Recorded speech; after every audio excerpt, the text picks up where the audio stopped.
let's now shift forward to week 7, or as what most people are calling bye week apocalypse. Now, why is this one of the worst weeks in the NFL? I guess you could say it's because several teams are going to be on bye this week. And in my opinion, it's going to be a brutal week for those, not just for those people that are playing fantasy football. They're going to be like, "Oh, well, like who do I add? Who do I drop? Like who on my bench do I need to keep? Who do I need to delete? Do I need to delete the players that are on bye?" Any of that, like from a fantasy perspective, yeah, it's gonna be brutal, but it's also gonna be brutal for those people watching the NFL this week, because not only could their teams be on bye this week, but the quality of games that are on this list I'm gonna be talking about is not very good. It is not very good at all, and I'm gonna explain why in a bit.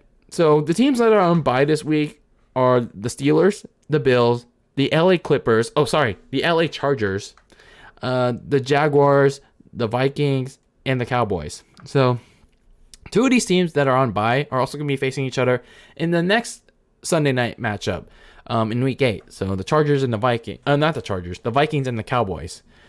So that being said, bye week apocalypse kicks off on Thursday Night Football when the already mentioned Denver Broncos visit the already mentioned skid marks of the NFL for one game, the Cleveland Browns. And I'm going with the Broncos on this one because, well, I mentioned it countless times already. The Browns are going into this matchup very, very depleted on offense.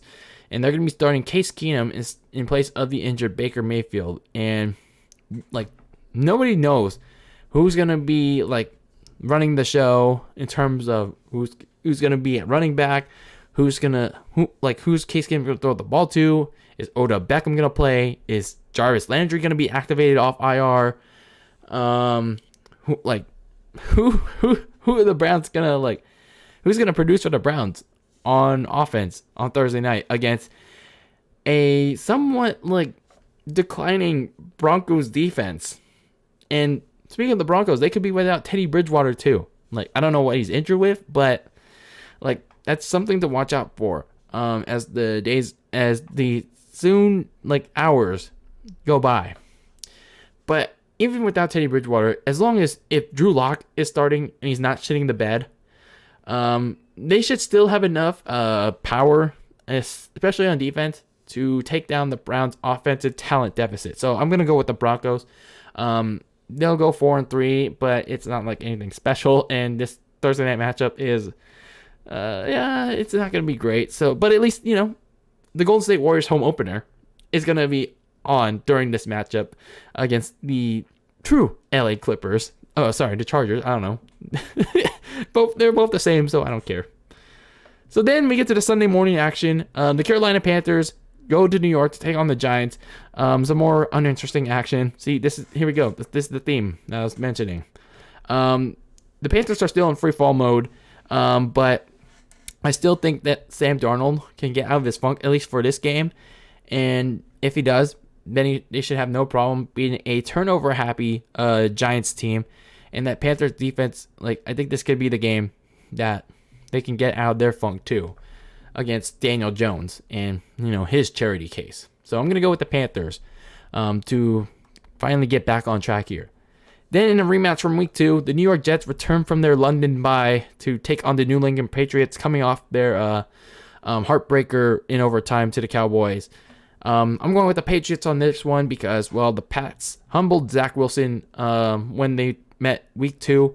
And while the Pats have been on this roller coaster of inconsistency since then, they're still playing a bad Jets team. Let's face it, the Jets are still pretty bad. Zach Wilson still has no help around him, no offensive line, and Zach Wilson himself is still throwing pretty erratically. So the Patriots should curb that inconsistency for at least one more week before they run into some harder opponents. Then I guess it's one of the games of the week. the Kansas City Chiefs go to Nashville to take on the Tennessee Titans in a pretty interesting matchup. So both teams are coming off big wins from last week. The Titans being the most impressive over the Chiefs. And both teams have some questions going into this matchup. The Titans have questions about their defense and, the consistent health of A.J. Brown and Julio Jones. And their offense still lives and dies by Derrick Henry.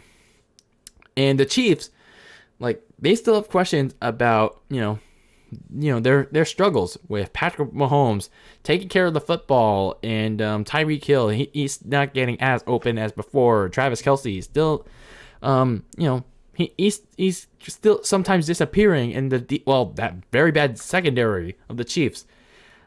They have a lot of question marks on the Kansas City roster right now. But nonetheless, I think that the Titans, who again live and die by Derrick Henry, and as long as A.J. Brown and Julio Jones can stay healthy in this game, they can beat the Chiefs. And if the Titans' defensive front seven can get to Patrick Mahomes and their somewhat struggling offensive line, they can beat the Chiefs in this game. So I'm going to go on a little bit of an upset trend and pick the Titans in this one. So then we have the Washington football team traveling to Green Bay to take on the Packers. I think it's pretty obvious who I'm going with. Aaron Rodgers is going to continue his dominance over lowly teams like Taylor Heineke and the Washington football team. And the Packers are going to roll over the nameless Washington team in a big way. So not really much else to say. Then the Atlanta Falcons returned from their post-London bye to take on the Miami Dolphins in Miami, who are not taking a London bye this week.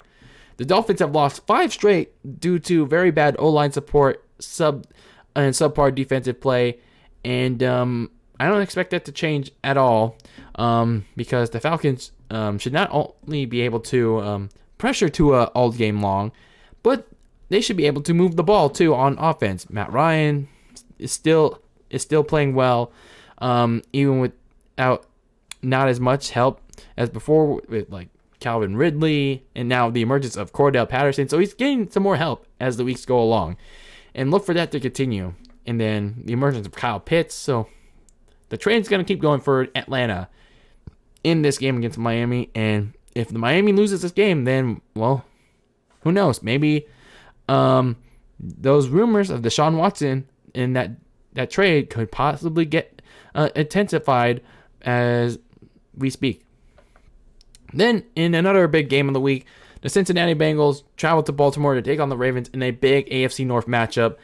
And this is going to be a tough test for both of them, even though they're facing each other, because one of them has to win this game in order to get an edge on the AFC North. And we're going to see if the Cincinnati Bengals, their current win record reflects on, if they can compete for the division title against the Baltimore Ravens. I think the Ravens might have some trouble stopping Joe Burrow in the air, but they should be able to pull through with Lamar Jackson once more in this game and close out with the division victory heading to their bye week. So I'm going with the Ravens. Then in the afternoon slate, the Detroit Lions, the winless Detroit Lions, are going to take on the LA Rams, and I think it's pretty obvious what's going to happen here.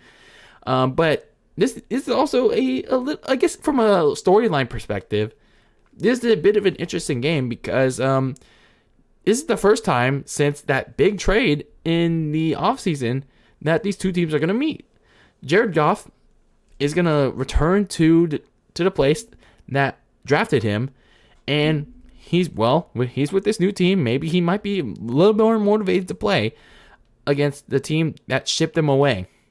But you also have to consider that he doesn't have the talent around him anymore. He doesn't have the Cooper Kupps of the world. He doesn't have the Robert Woods of the world.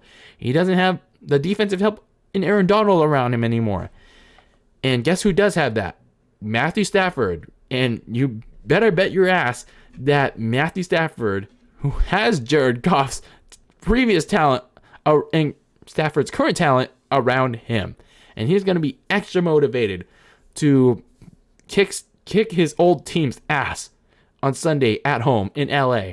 So the Rams are going to sweep on the Lions and tame them once more.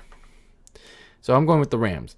And then down in Vegas, the Las Vegas Raiders host the Philadelphia Eagles. I think the Raiders are going to continue their winning streak. They're going to extend their winning streak, as per se. I think,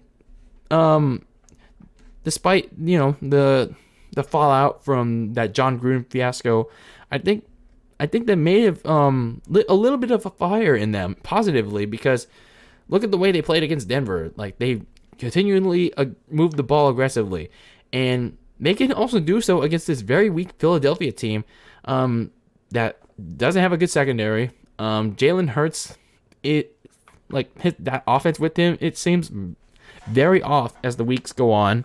So look for Derek Carr and the rest of the offense to take advantage of that, like the lack of scoring from Jalen Hurts and his opportunities. So I think the Raiders can pick apart this Eagles team. So I'm going with the Raiders on this one. And then the Houston Texans. Oh man. They traveled to Arizona to face the undefeated Cardinals. I mean, is this even a question? I mean, you never know what happens in the NFL, but at the same time, the Texans are an absurd team. They don't have any talent at all on this team. You look at them, you watch them play for the last 6 weeks, and they're just a team that's there. So look for the Cardinals to be the second team to potentially shut out the Texans, or at least completely run them out of there. So it's no secret. So then the Chicago Bears go out to Tampa Bay to play some Bears football against the Tampa Bay Bucks. And Tom Brady is also going to be heralded as another co-owner of the Bears when this game is over and done with, because with the way the Bears offense is going and the way the offensive line of the Bears is going, Justin Fields stands absolutely no chance against this Bucks front seven. So, yeah, look for the Bucks to pretty much dismantle the Bears in a big way in Week 7. The Monday Night Football game with the New Orleans Saints and the Seattle Seahawks. The Saints are returning from their bye to face a Seattle team that looked like it was still trying to find its identity without Russell Wilson. And it's going to be interesting how Seattle bounces back from a 50-50 game. They were relying a lot on Alex Collins in that game. They were relying a lot on the running game in the second half. And the Saints have a very good run defense. So Geno Smith's going to have to throw the ball a lot more against the Saints.